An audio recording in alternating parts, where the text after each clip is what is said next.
we're going to call our meeting to order. The mayor called me this afternoon about 4 o'clock. She's feeling under the weather, so I guess I'm standing in this evening. We're going to ask Mr. George Bryant to lead us in the Pledge of Allegiance and then a prayer.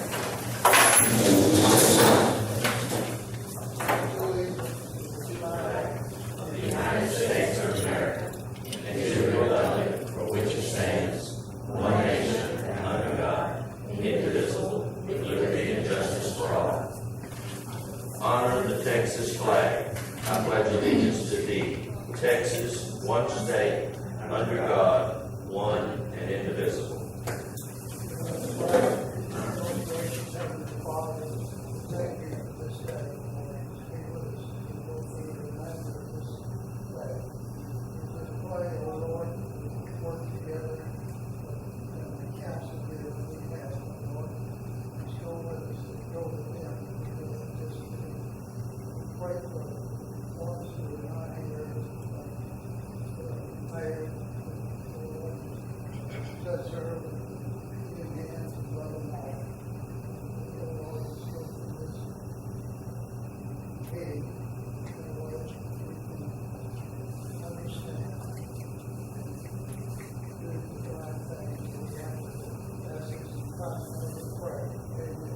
Amen.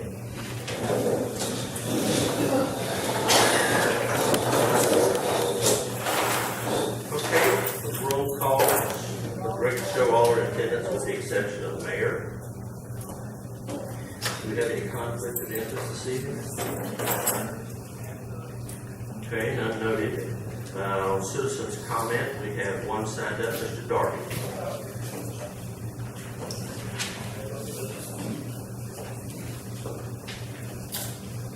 I'd like to address the city council, sir, get some questions answered, so I will put that on the agenda. I'm not sure, but we can get back with you tomorrow or Monday.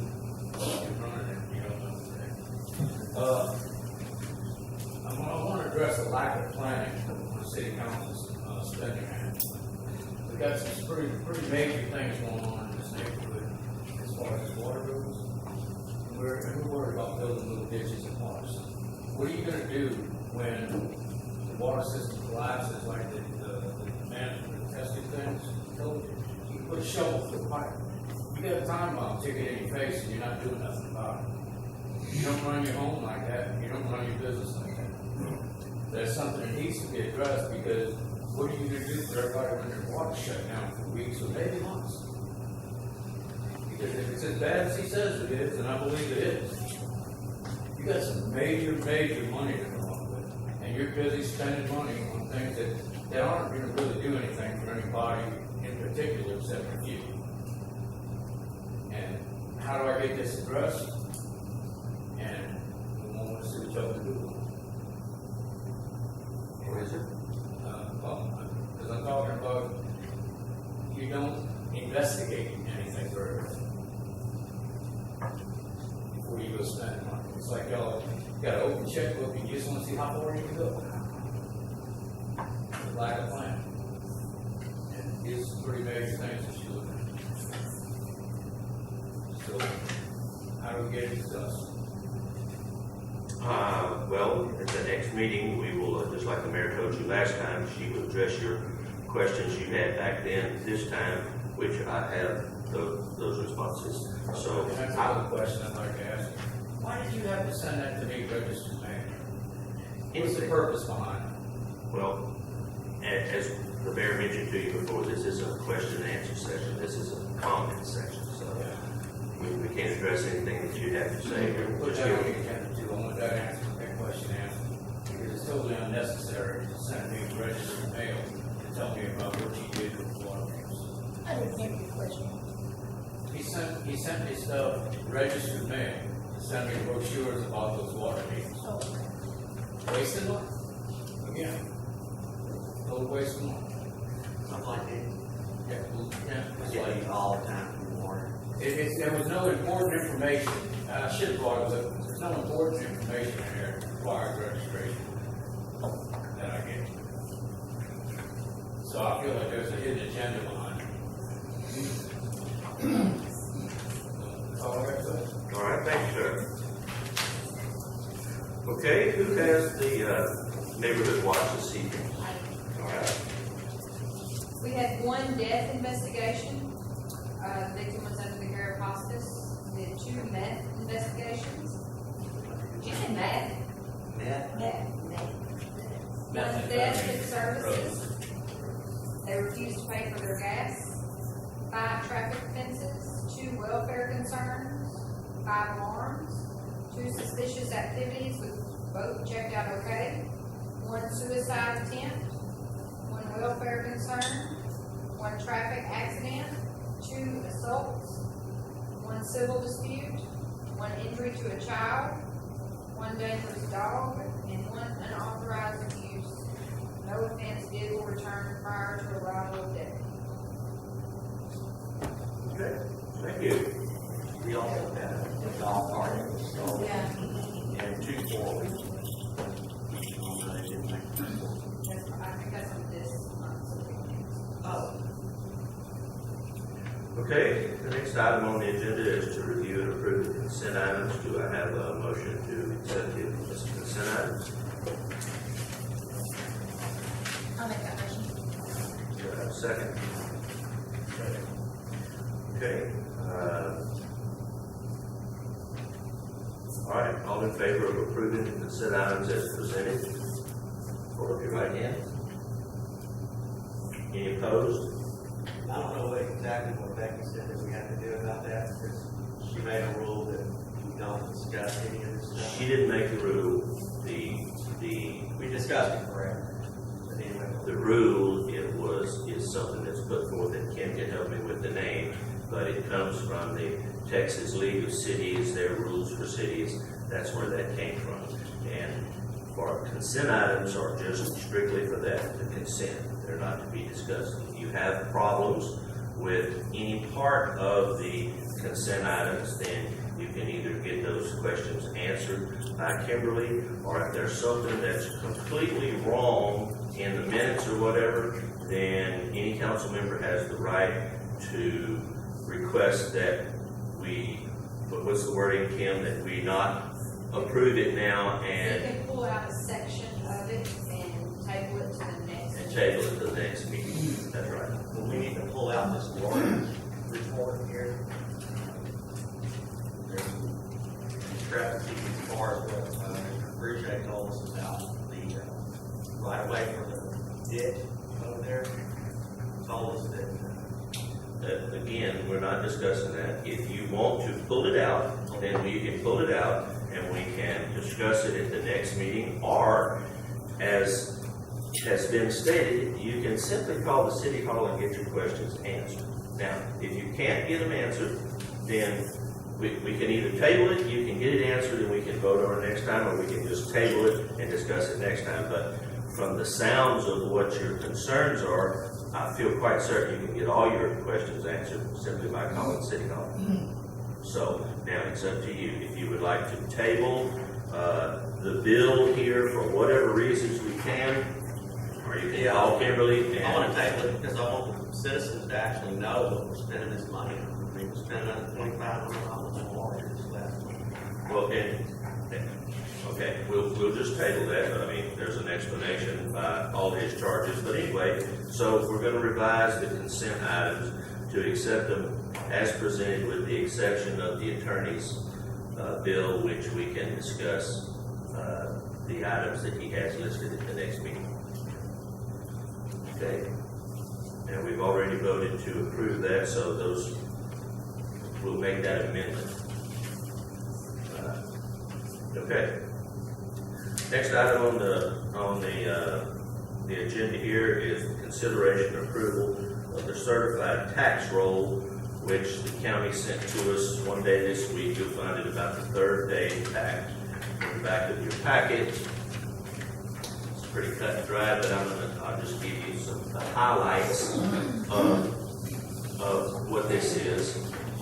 We had a total of 721 properties that were valued by the appraisal district for a total market value of $77,387,601. After all the exemptions were applied for homestead exemption, agriculture, this, that, and the other, the total taxable value to the city this year is $56,084,705. And strictly from memory, I want to think that last year it was around 52 or 54 million. Do you recall, Kimberly? That sounds about right. It was in that neighborhood. So the point is our assessed value went up slightly over the year. So do I have a motion to accept the certified tax roll from the county? I'll make that motion. Okay, we've got a motion. Do we have a second? Second. Okay. Any further discussion on the tax roll? Does it say on there how much the city gets? No, it doesn't, and it doesn't have a breakdown. There's no way to calculate it from the information it's here. Kimberly, do you know if it's in line with the amount that we anticipated back when we voted on the budget? Yeah. Okay, all in favor of accepting the certified roll as presented, hold up your right hand, please. All opposed? Motion carries. Okay, the next item was to be a report from the mayor in response to comments from the previous meeting made by Mr. Darby, so this is addressed to you. With regards to one of your questions, the mayor wrote here was water meters and what research was conducted before purchasing them. Since our last council meeting on or about September 23rd, our office manager, Kim Van Beer, sent Mr. Darby a detailed 2-page letter, including 15 pages of backup information regarding the purchase of the new water meters, along with the fact that the city entertained bids from 3 qualified suppliers and installers on these systems. In addition to this information, additional information was also supplied to Mr. Darby pertaining to other issues he had raised not only at the September 15th council meeting, but in private conversations with the city office manager. We feel that all of Mr. Darby's issues has been addressed, but if he feels otherwise, he is encouraged to contact City Hall with those questions or issues. Second item, or question that he raised, the council declining Council Nelson a permit to operate a business, but then she continued to operate the business, stating this means the council has their own agenda and the city doesn't understand. And the city doesn't understand their agenda. Anyway, so the mayor's response is, first, the city does not have the authority to approve or decline a license to operate a brewery. Only the Texas Alcoholic Beverage Commission can do that in the state of Texas. There's a question on the application that the city is required to answer with a yes or a no. And there's only one question that the city can answer on that application. It is regarding whether or not the business is to be located in a deed-restricted neighborhood or a neighborhood that is zoned residential. That is the only input that the city has on this application. Second, Councilwoman Nelson did not request that the city sign off on the application. Mr. Corey Nelson was the person applying to TABC to operate a brewery from his garage on Chimney Rock. The city answered the question on the application with a yes, and the TABC denied the first application. And the yes was to whether or not they were, the yes to the question was the question as to whether or not they were in a deed-restricted neighborhood, so the answer was yes.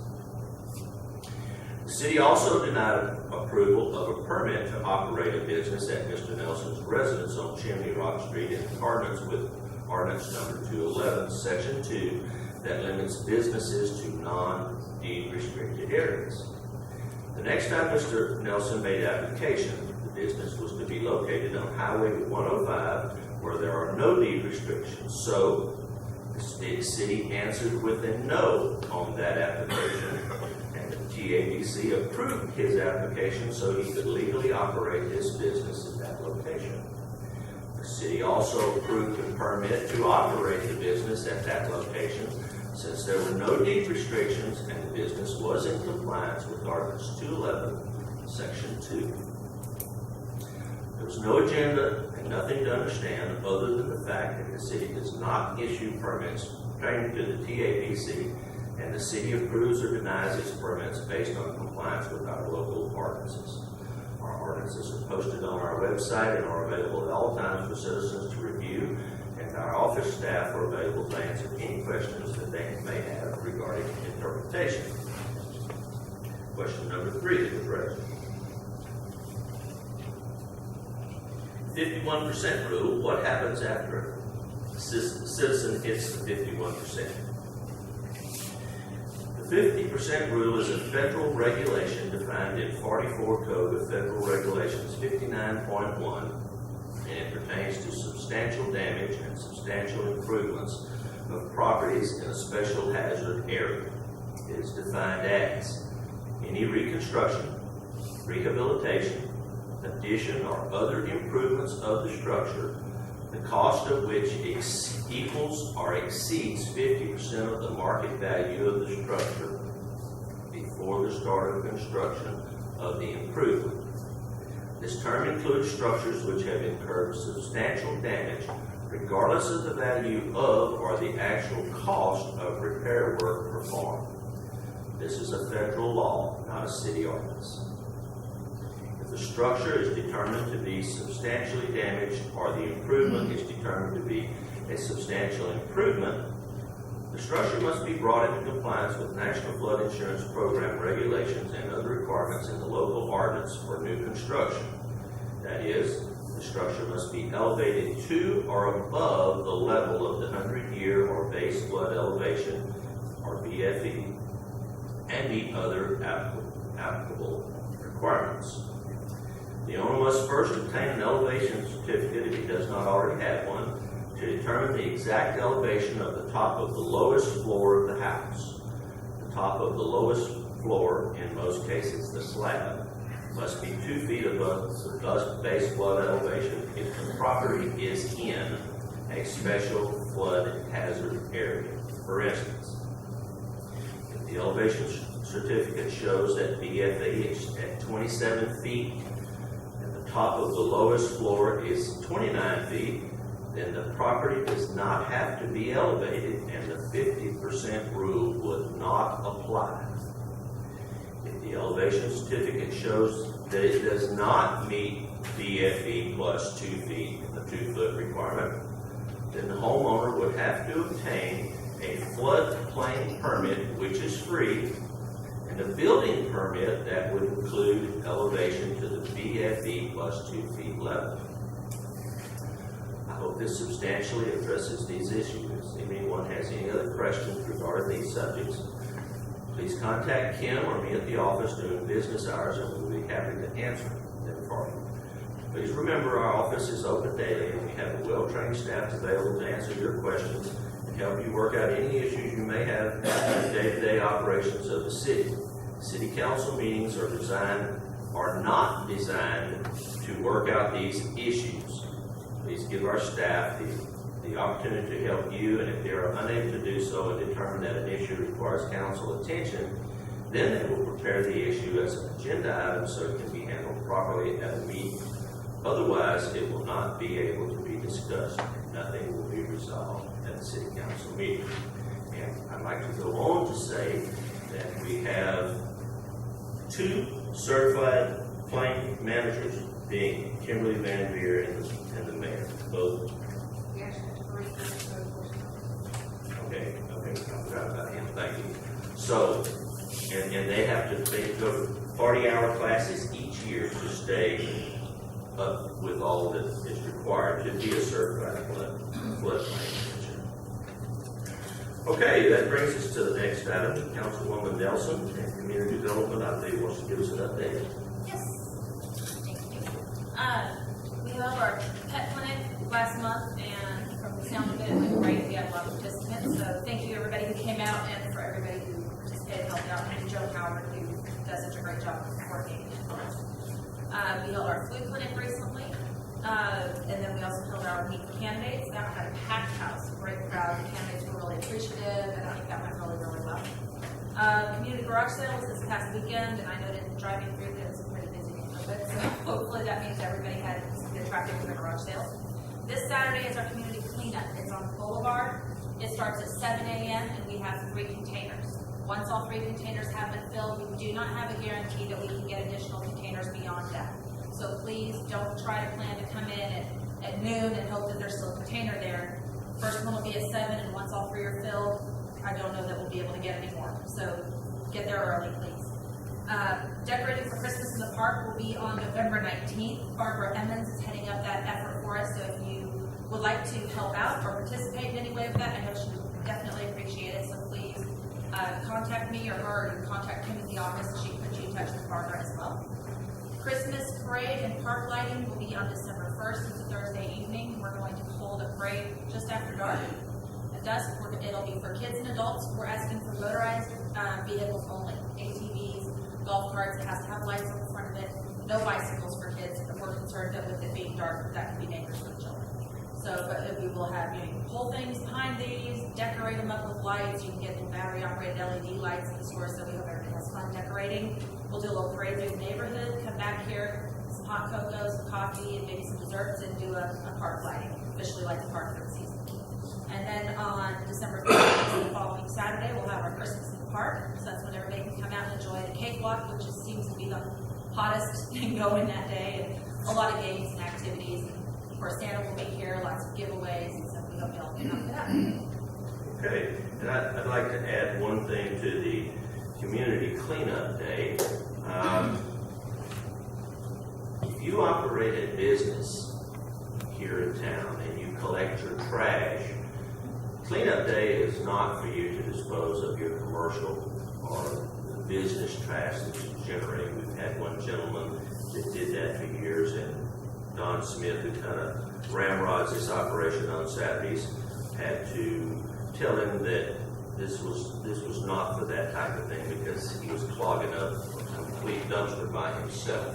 So this is for all the citizens to get rid of your residential trash that you collected over the year or years at your house, not things that you generated in making a living. So just to clarify that. Okay, now Ms. Adams would like to say a few words, I believe. Where were the dumpsters? Same place it's been. I'm going to call DD6 tomorrow, make sure they get that mower out of the way. On the boulevard between Riverbend and Sweetgum. Well, I think we allotted $10,000 to put up some gates across there because there's serious concern about vehicles being on top of that pipeline. I think actually Mr. Bruce went to the supposedly call the pipeline company. I haven't been able to find out anything about that, and they said absolutely not. They don't want anybody. If I'm not mistaken, last year or the year before, the dumpster was located on the fire station side of the road, so that shouldn't be an issue. You are safe. Let him You are safe. They always put it on top of that pipeline, which, I mean, I always thought that was great, but apparently they have a problem with vehicles in there, so I was just wondering if we're gonna put up gates, spend $10,000 on gates and keep vehicles off there, yet we're gonna put a dumpster, tractor trailer dumpster park on top of there. It's kind of I mean, what's your position on that after talking to the pipeline company? So, Are you kind of through now? pretty much through. Okay. So, as usual, you have subverted my remarks. You misunderstood them, or you didn't understand them. Let me clarify what the gentleman at the pipeline company that I spoke with told me. What he said was, when the pipeline is underwater, like it was the last time by about 2 feet at the western end down there, they don't want traffic driving through and over their pipeline, rutting it up like it was when people, that was the only way they had to get across there and get out. That's what he said they didn't want to happen. People run it. Now, did you change the whole story? So that's No. I did. That's not what you said. That's the situation. Okay, now, I'm sorry. No, that's fine. My turn. It was a while ago and it still is. Oh, okay. I've had this on my heart, and I just wrote it out.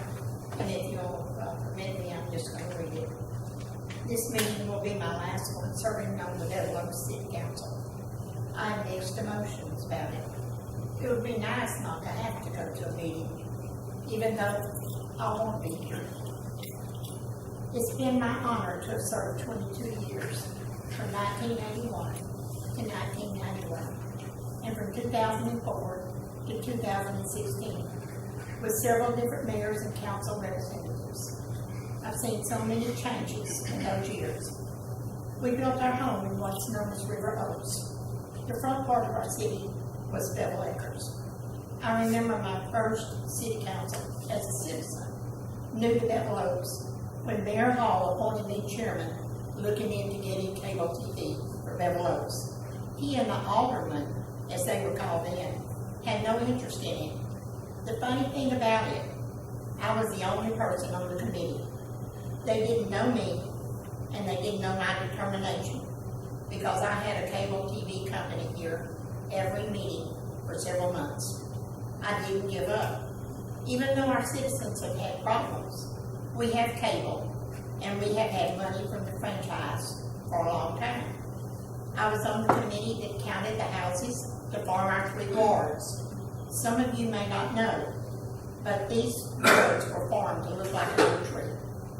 Ward 1 and Ward 2, that's the trunk of the tree, and Ward 3 is the top of the tree. This was done when our city became a general law city. I saw Lyle Godkin, my neighbor, my friend, and my fellow council member work to get a sales tax for our city. And you know the revenue we get from that now, from his effort. Lyle was a very talented artist. He painted the picture that is in that room, where we have our executive meeting, that is called the Chambers. Lyle came down with ALS, and he wanted me to make that presentation to our city for him, and it was my honor to do so. I remember all of our residents paying $25 a month, I think, for 25 years to buy our water system from Mr. Tower. We had septic tanks, nasty water in our ditches. Now our sewage goes to Beaumont, and our ditches do not smell. I had the privilege to help make over the inside of this building we're in now. The council and the mayor used to have one long, large, ugly wooden desk that we all sat behind. Now we have nice chairs and tables that have replaced that ugly desk. You're sitting in pretty white chairs where there used to be old metal, rusty look voting chairs. And instead of the concrete floor, we have tile now. So many wonderful people have donated their time in helping making this. I can't tell you how many times people come wanting to rent this building. They've told me how nice it is. They're really impressed when they see it. Using community service, young boys, we had the inside of this building painted not once but twice. They not only painted this building, but they painted the fire hydrants. They cleared the property behind the building and over in the park next door. And they picked up litter up and down our streets. And a remarkable lady got in some trouble, and she alone painted the exterior of this building. And her husband did come and help her for a couple of hours, but other than that, she did it by herself. Working with her was easy. I didn't have to watch her. She stayed at it. She worked tireless, but the boys required my full attention. For 165 hours each, I worked with those boys. They were the ones who damaged the mailboxes in Bevel Oaks, and they were seen and they were caught. We're very fortunate to have the Emergency Service District number 1 in our city for our protection. No longer do we have to go door to door and ask for donations and people not answering their door when we knock. Now everybody pays their fair share. No longer do the firemen have to do barbecues, and their wives have to make meat to make potato salad and sell meals to raise additional money to operate on. We don't have to get things that have fallen off the trucks, so to speak, and get hand-me-downs from area plants that our firemen employees were able to ask for. Our first old truck was a piece of junk. My son painted it with cans of spray paint. When our volunteer fire department wanted to order and buy a new truck, several of the firemen had to actually take out individual loans to be be sure that truck would be paid for. This was scary because we worked only on donations, and Ronnie was one of them that made that loan. A few years back, we had an old truck that Ronnie and I had to drive because John always needs the new truck. It was so slow. We would go with the sirens blowing, the lights are flashing, and we might get up to 45 miles an hour on 105. Cars were just passing us. Ronnie hasn't caught fires for many years, but instead he's been a driver and in charge of the truck. And I stayed active in the department by checking on the men, giving them cool rags, and I was the official water girl. Ronnie and I recently resigned or retired from the fire department after serving more years than I served on city council. Now our volunteers have a beautiful new building, new top-of-the-line fire trucks, and they all have new safety gear and emergency equipment to do their job, and to be proud to be a member of the department. They volunteer and give of their time because they care for the citizens they serve. Our city office was in the little room at the city center. We bought new desk furniture to make our office look like a city office should. No longer would we have mismatched desks and old chairs. And when the city took over Glenwood, the mayor and I helped design the inside of the building, what is known as the city office today. It was like building a new home because we had to select everything. And when she asked me what color I wanted to paint the walls, I told her I wanted a cheery color. Just paint it pale yellow, and that's what it's painted. We've not always had a paid secretary. I used to be the secretary, and I'd have to take the minutes, take them to school with me, and after our meeting on my lunch break, I would rewrite them by hand. If you go back through the minutes, you'll find some of my handwritten minutes there in the log, because I didn't have a computer to do it, and typewriting really wasn't my thing. I've been involved in many different areas of the city, from being on the council, working with the volunteer fire department, our church, working with the community service, and I still have a full-time job teaching first grade for 27 years. I wouldn't take anything in the world for this opportunity and experience. I've seen a lot of growth in our city and our facilities. I've seen better drainage, newer roads, and some days we're going to have a covered pavilion, walking and bike trails, a great playground for our children, and many other great ideas to make Bella Oaks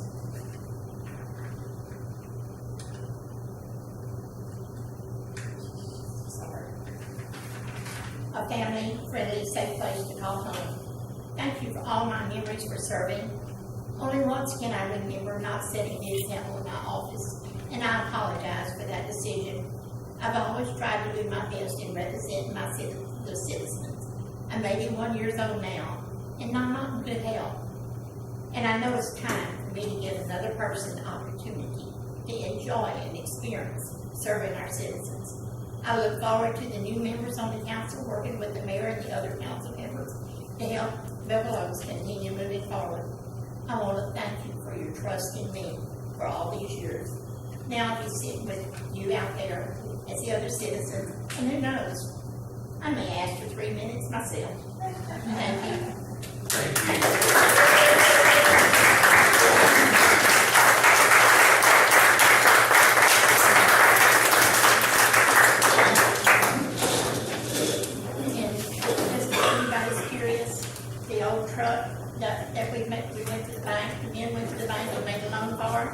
They paid it all, and here's the banker with John Gundoff and Jim Whitmire, and a cake to celebrate, and they said it couldn't be done.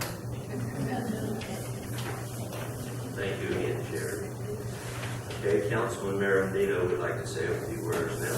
Yeah, it's just short and sweet. But anyway, I got a copy of the project for looking on the bone line. When I brought this to the city about looking on the bone line, we had hired Carol Black to find us an affordable solution to the sewer plant. We were looking at, at least $4.5 million probably building the sewer plant.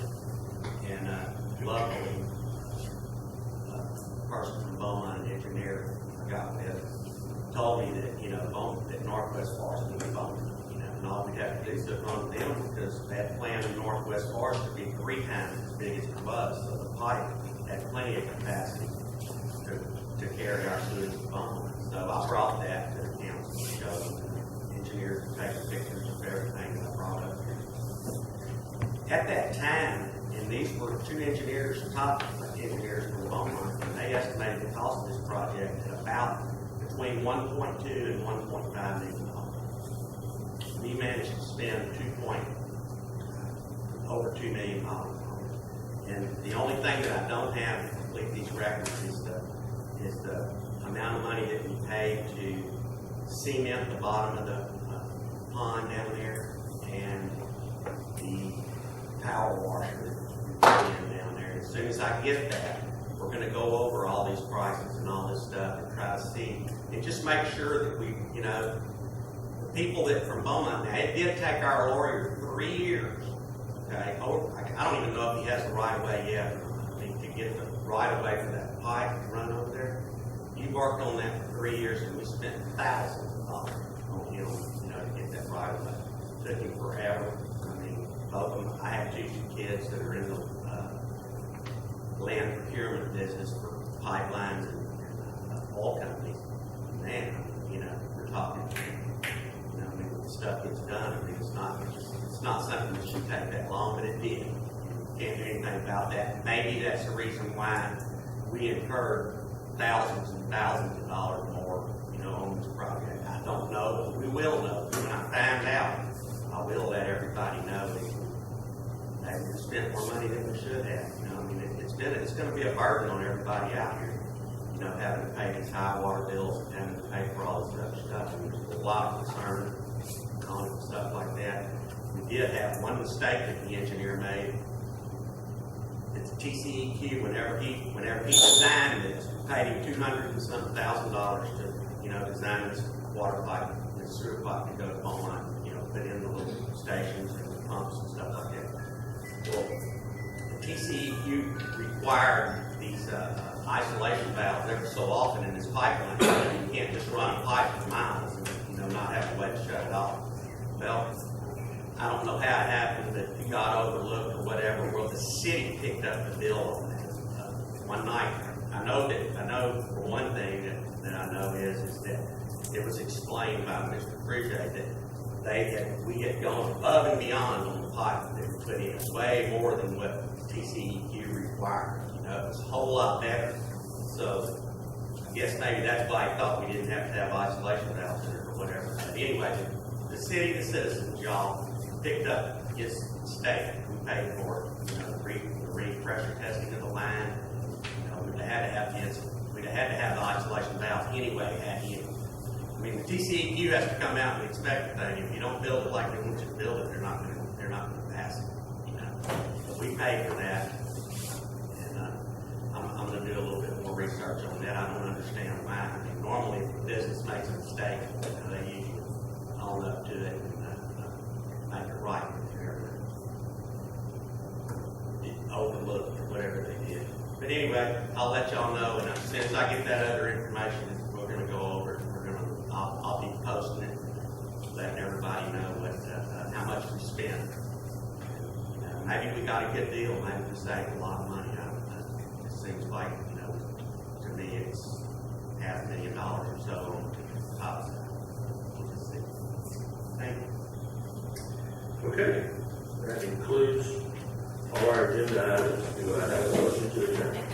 I'll say. All in favor? Aye. We're adjourned.